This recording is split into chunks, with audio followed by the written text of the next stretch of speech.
Sir मुझे ऐसा लगता है कि जो टीम है अभी they are dedicated to students.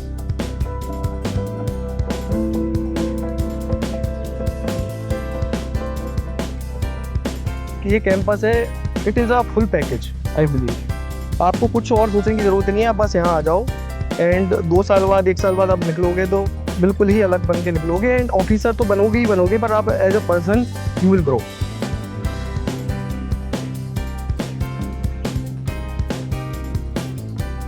मैं ये कहूँगा सिविल सर्विसेज के कुछ करने का, उसमें भी जैसे कि जैसे कोचिंग में पढ़ाया वही जो भी है।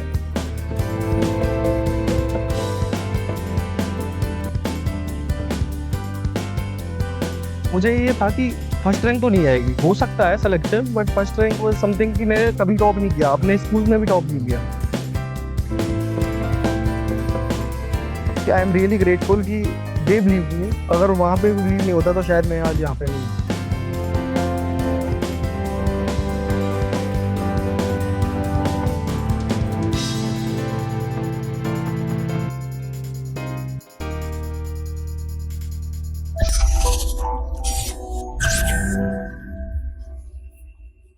तो मोहित, अब आते हैं इंडियन इकोनॉमिक सर्विस पे, जहां आपकी फर्स्ट रैंक आई है।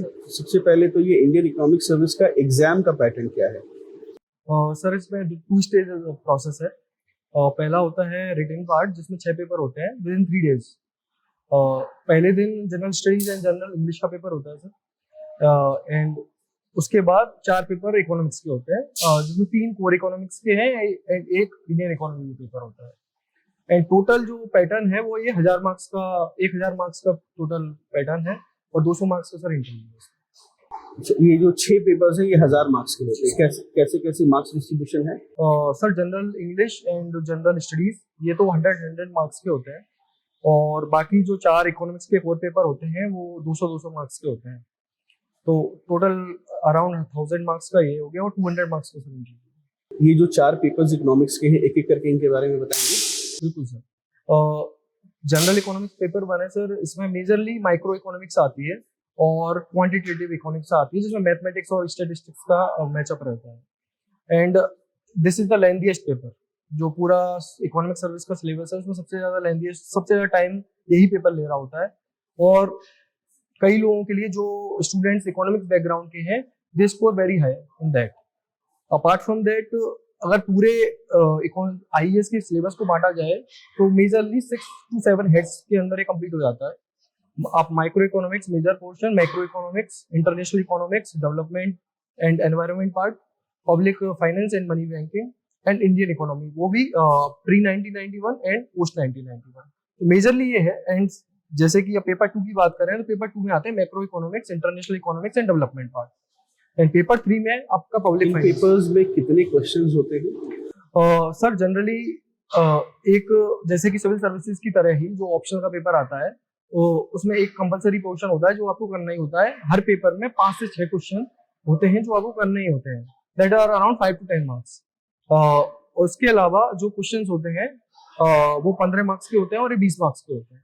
तो 15 मार्क्स में से लगभग 9 में से आपको 6 क्वेश्चन करने होते हैं एंड 20 मार्क्स में से 6 में से 4 करने होते हैं।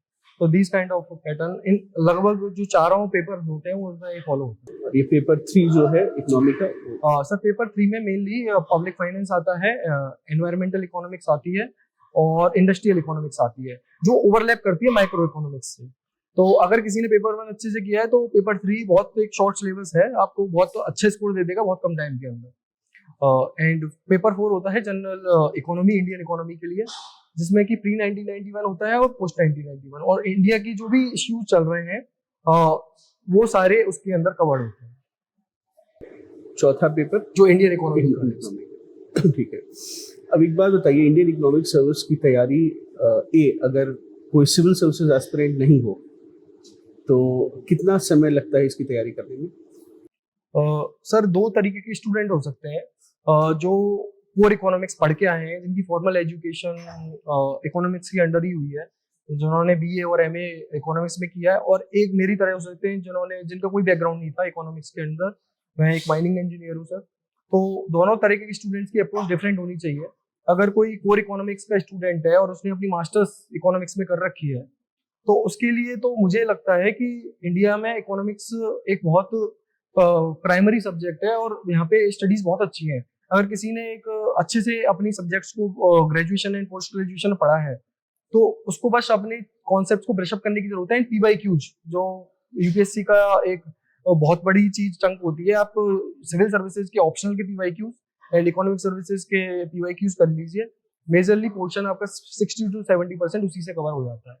And the kind of students अगर मेरी तरह हैं जो जिनका कोई भी बैकग्राउंड इकोनॉमिक्स के अंडर नहीं है, तो मुझे ऐसा लगता है कि उनको एक कोच की हेल्प की जरूरत है, क्योंकि इकोनॉमिक्स एक ह्यूमैनिटीज की सब्जेक्ट तो है ही, सोशल साइंस भी है, बट एक टेक्निकल सब्जेक्ट भी है एट द सेम टाइम। तो उसमें मुझे लगता है एक टीचर की हेल्प की जरूरत है।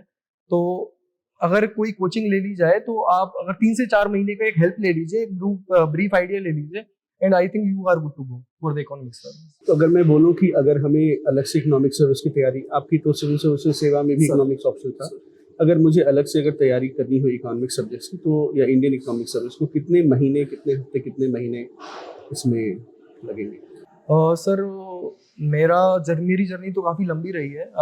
मैंने 2018 में पहली बार कोचिंग ली थी and it took me around 3 attempts. मैंने 2022 में पहली बार इंडियन इकोनॉमिक सर्विस का पेपर दिया था, जिसमें मेरा रिटन एग्जाम क्वालिफाई हो गया था एंड इंटरव्यू में I miss the cut off by 15 marks and similarly in the 2024 also. तो मेरी जर्नी बहुत लंबी रही है और इसका रीजन ये भी रहा है कि मैंने मुझे कोचिंग मिली, हेल्प मिली, but still there were some concept which I needed to refer. तो मैंने बुक्स पढ़ी एंड ओवर द इयर्स ये चीज़ें करने की कोशिश की। पर अगर कोई स्टूडेंट जनरल इकोनॉमिक्स पेपर 1, जैसे मैंने बताया था कि ये सबसे लेंथीएस्ट पेपर है, इसमें अगर उस पर फोकस करे तो वो पहले अटेम्प्ट में भी इस एग्जाम को निकाल सकता है। जनरल मेरे साथ सिचुएशन ये थी कि हमारा जो ऑप्शनल का सिलेबस है वो मैच नहीं कर पाता जनरल इकोनॉमिक्स पेपर 1 से, तो और प्रीलिम्स और इसके इंडियन इकोनॉमिक सर्विस के रिटर्न के बीच में 20 दिन का डिफरेंस होता है। तो it is very difficult to cover that syllabus in that particular time frame. तो वो मेरा हमेशा लैग करता था, इस वजह से मेरे अटेम्प्ट्स एग्जॉस्ट हुए वहाँ पे। तो रादर देन इस बार मैंने उस पर फोकस किया and I could manage to clear. तो अगर कोई स्टूडेंट G1 पे थोड़ा ज़्यादा फोकस कर ले तो एग्जाम बहुत इजीली 1 साल 2 साल के अंदर निकाला जा सकता है। अच्छा, मतलब एक साल के अंदर आप 1 से 2 साल के अंदर आप इस एग्जाम को बहुत इजीली निकाल सकते हो। सिविल सर्विसेज एस्पिरेंट्स जो इकोनॉमिक्स ऑप्शन रखते हैं, वो इंडियन इकोनॉमिक सर्विस अगर दें तो उनके लिए 2-3 क्या इंपॉर्टेंट बातें हैं?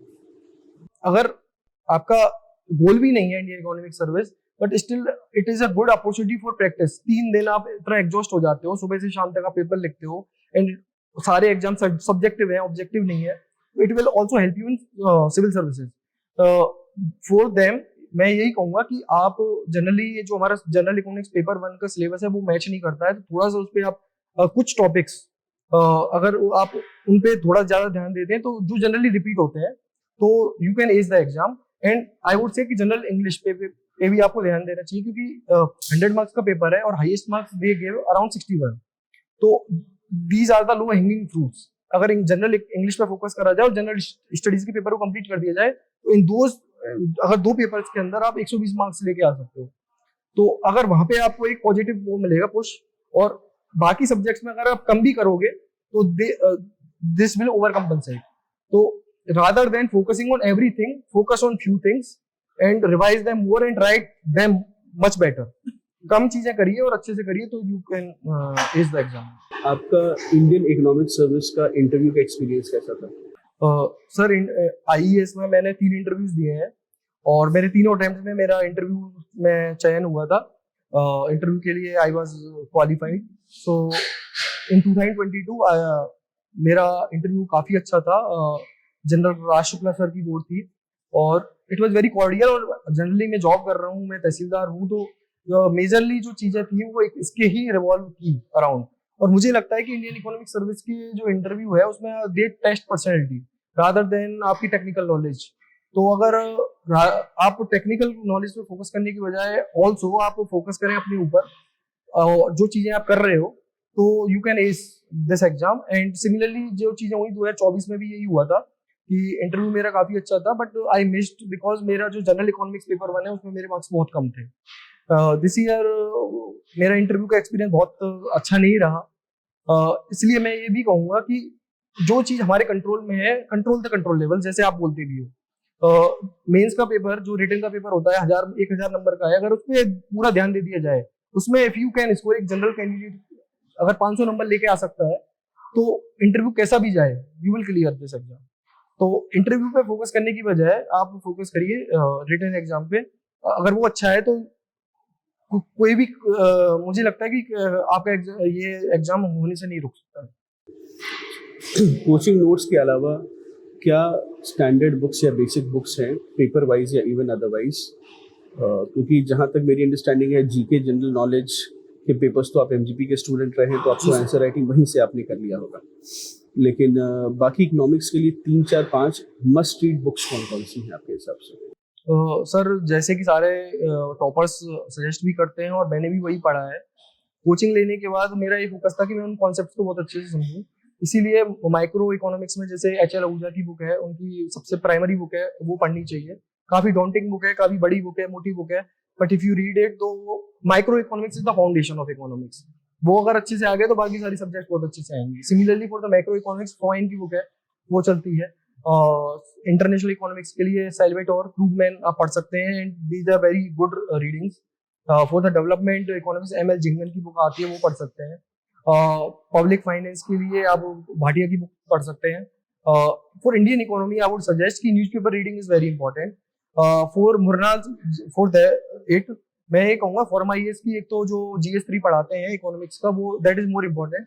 उसमें मेजरली टॉपिक्स कवर होते हैं। और मैं ये कहूंगा सिविल सर्विसेज का जो इस बार मेंस था उसमें भी जैसे कि तैसे कोचिंग में हमें पढ़ाया वही टॉपिक्स रिपीट हो गए थे, तो वो एक प्राइमरी सोर्स होना चाहिए। एक मुरनाल सर जो पढ़ाते हैं वो दैट आर मस्ट, उनका जो 1200 पेज 1300 पेज के नोट्स हैं वो भी आपको आने चाहिए। और मैं ये कहूंगा कि न्यूज़पेपर रीडिंग। और फोर्थ चीज है जो विवास झा सर इकोनॉमिक सर्वे और बजट का जो लेक्चर लेते हैं दैट इज गुड, उसको आप देखिए और उनकी नोट्स बना लीजिए। आपका सारा इंडियन इकोनॉमी निकल जाएगा और जनरल स्टडीज में भी जो इकोनॉमिक्स आती है that is will also cover. इसके अलावा फॉरम की जो एमजीपी का जो इकोनॉमिक्स आता है GS3 में जो इकोनॉमिक्स के पेपर्स आते हैं उनके आंसर्स को रट लो, मुझे लगता है वही क्वेश्चन रिपीट हो जाते हैं। अगर उसको लिखोगे तो इकोनॉमिक सर्विस में भी उसके जो कोर पेपर है इंडियन इकोनॉमी का उसमें भी जनरल स्टडीज के पेपर में भी इट वर्क्स अ लॉट। क्योंकि जो सॉल्यूशन होते हैं सर, मैं ये कहूंगा कि एमजीपी के जो सॉल्यूशंस होते हैं बहुत ही पिन पॉइंटेड, बहुत ही ऐसा होता है कि आप उसको बहुत इजीली याद कर सकते हो, समझ सकते हो। कह दो रट लो, अच्छी बात है, कोई दिक्कत नहीं। आफ्टर द पॉइंट तो रटने के लिए सर मतलब वो, क्योंकि अल्टीमेटली यूपीएससी का एग्जाम ऐसा है कि आपको वहां पे जाके वॉमिट करना है, वो एग्जाम में लिखना है। तो जो सॉल्यूशन बनाए जाते हैं बहुत तो ज्यादा इजी टू रीड होते हैं, इजी टू अंडरस्टैंड होते हैं और इजी टू क्रैम होते हैं। आप जितना ज्यादा उनको पढ़ोगे, 2-3 बार रिवाइज कर लो, प्रिंट कर लो सॉल्यूशंस को, चाहे पेपर लिखो चाहे ना लिखो, आई डोंट नो, पर AWFG और MGP के अगर आप पेपर को रिवाइज कर लेते हो और उनको याद कर लेते हो, वही क्वेश्चन को आप अगर वहां पे लिखते हो तो आप 10 में से अगर 10 नंबर का क्वेश्चन है तो जो आप 3 से 4 नंबर लेके आ रहे थे वहाँ 6 से 7 भी आ सकते हैं। इकोनॉमिक सर्विस में भी ये वैलिड, इकोनॉमिक सर्विस में it is valid, much valid. Rank 1 के साथ ही बात कर रहे हैं। यस बिकॉज मैंने यही किया है। मेरा कोई बैकग्राउंड नहीं है सर, फिर भी मतलब आई कुड एस, तो ये एक बहुत बड़ा रीजन है कि मैंने एमजीपी को रटा है अच्छे से। एक आखिरी संदेश क्या देना चाहेंगे उन IAS एस्पिरेंट्स के लिए जिनका इकोनॉमिक्स ऑप्शन है और Indian economic service as a career alternative को अगर वो करना चाहेंगे, इसमें आप क्या कहना चाहेंगे? I believe sir IAS is a much underrated service, बहुत अच्छी सर्विस है। और ये एक सिविल सर्विसेज एस्पिरेंट जो इकोनॉमिक्स एज ऑप्शनल ले रखा है उनके लिए तो बहुत, उनको ये एग्जाम देना ही चाहिए। और मस्ट एक कंडीशन होती है कि आप को MA की डिग्री चाहिए होती है। जैसे कि मैं इंजीनियर हूँ, मैंने ओपन यूनिवर्सिटी से MA की डिग्री ली, देन आई वाज एलिजिबल। तो सिमिलरली उनको भी मैं ये सजेस्ट करूंगा कि आप एक MA की डिग्री ले लीजिए and you should appear in this and as well as in RBI grade भी DEPR। तो these are the good examination and ये आपको एक कॉन्फिडेंस बूस्ट करते हैं as well as it's a good practice for the actual civil services optional paper. और एक बहुत ही अच्छा करियर ऑप्शन है। अगर अनलकीली या ऐसा हो जाता है कि वो एग्जाम थोड़ा निकालने में डिफिकल्टी हो रही है सिविल सर्विसेज, तो इंडियन इकोनॉमिक सर्विस आप कर सकते हो बहुत अच्छे से। थोड़ा सा फोकस को IAS पे ध्यान देके और बहुत इजीली आप निकाल सकते हो। प्रीलिम्स और मेंस की इसका जो सिविल सर्विसेज का प्रीलिम्स है और इंडियन इकोनॉमिक सर्विसेज का जो रिटन एग्जाम होता है 20 से 25 दिन का टाइम मिलता है। इन दैट पीरियड आपकी जो नॉलेज है वो अगर वो उसको आप अच्छे से रिफाइन कर लोगे तो ना केवल आप IAS निकालोगे अच्छे से, बल्कि उन 20 दिन के अंदर आप पूरा ऑप्शनल रिवाइज कर रहे हो तो it will give you a head boost for the जो 2 महीने के बाद जो सिविल सर्विसेज मेंस आएगा उसके में भी आप अच्छा परफॉर्म करोगे, जो मेरे साथ आई बिलीव हुआ है। आपने इकोनॉमिक्स वैकल्पिक विषय रखा, सिविल सर्विसेज में भी और अंत में इंडियन इकोनॉमिक सर्विस में भी फर्स्ट रैंक लेकर आए हो। जो इंजीनियर्स हैं कई बार डरते हैं इकोनॉमिक्स की तरफ देखने से भी, तो आप इसमें घुस कैसे गए? सर मैं अपने बारे में बताऊं तो सबसे पहले I chose mathematics as optional, but धीरे धीरे ऐसा हुआ था कि इकोनॉमिक्स मुझे बहुत टफ सब्जेक्ट लगती थी। I started watching Mrinal sir YouTube video जो फ्री में अवेलेबल है। तो जब उनका उनका जो पढ़ाने का तरीका था, चीजों को समझाने का तरीका था, वो मनी बैंकिंग से शुरू करते हैं, आरबीआई से, तो धीरे धीरे मुझे इंटरेस्ट डेवलप होता गया उसमें। और मुझे तो ये था कि मैं जीएस निकालूं कैसे भी, जो जीएस 3 में जो पेपर आता है उस पे ही मुझे इकोनॉमिक्स निकालना है। मैंने कभी ये नहीं सोचा था कि मेरे को इकोनॉमिक्स एज ए ऑप्शन लूंगा, बट उनकी वीडियो देखने के बाद मैंने उसको, इस सब्जेक्ट को और एक्सप्लोर करना शुरू किया। मैंने न्यूज़पेपर पढ़ता था, जो मिंट करके एक न्यूज़पेपर आता है, मैंने उसकी रीडिंग करना शुरू किया। मैंने बुक्स पढ़ी, बहुत बेसिक बुक्स आती हैं, जैसे एनसीईआरटी मैंने पढ़ी। मैंने मैनक्यू एक इकोनॉमिस्ट हैं, उनकी मैंने बहुत एक एलिमेंट्री बुक आती है, इंट्रोडक्शन टू इकोनॉमिक्स, मैंने वो पढ़ी। तो धीरे धीरे मुझे इंटरेस्ट डेवलप हुआ। फिर आपने एमए भी किया? सर एमए का डिसीजन बहुत बाद में लिया, जब मुझे लगा कि इकोनॉमिक्स मुझे धीरे धीरे सिंक इन करने लग गई है, and I started to enjoy it. जब कहीं भी मैं जा रहा हूँ, मैं ट्रेवल भी कर रहा हूँ, तो मैं ऐप खोल के सिर्फ इकोनॉमिक्स की चीजें, क्या चल रहा है देश दुनिया में, मैं वो पढ़ता रहता था। तो इकोनॉमिक्स ने मुझे इतना इंटरेस्ट कर दिया कि आई चोज कि अगर मेरा सिविल सर्विसेज गलती से नहीं होता है तो I will choose my career in economics only. तो this is the only reason कि धीरे धीरे जो मेंटर्स, जैसे मैं आप कह भी रहा था कि कोच और मेंटर्स का इतना बड़ा रोल होता है कि आपको कहाँ से कहाँ ले जाए। जैसे कि मेरे साथ हुआ है, मुझे इंजीनियर से एक इकोनॉमिस्ट बना दिया सर। ठीक है, तो ये जहाँ पर जो आपने 4-5 महीने जो कैंपस में बिताए, उसको आपको फोरम से क्या क्या सपोर्ट मिल पाया जो आपको लगता है कि help you in your? Sir मुझे ऐसा लगता है कि जो टीम है यहाँ की, they are dedicated to students. जो फोकस होना चाहिए बच्चों के प्रति, like a parents, they are guiding अस।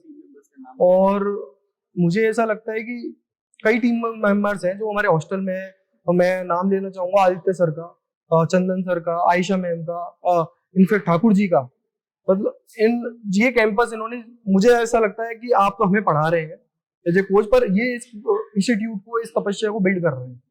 तो आई एम रियली थैंकफुल कि ना केवल इन्होंने आपका सपोर्ट किया, बल्कि एज ए स्टूडेंट्स, हमारा जो 100 बच्चों का बैच था, they really help us a lot. Thank you sir.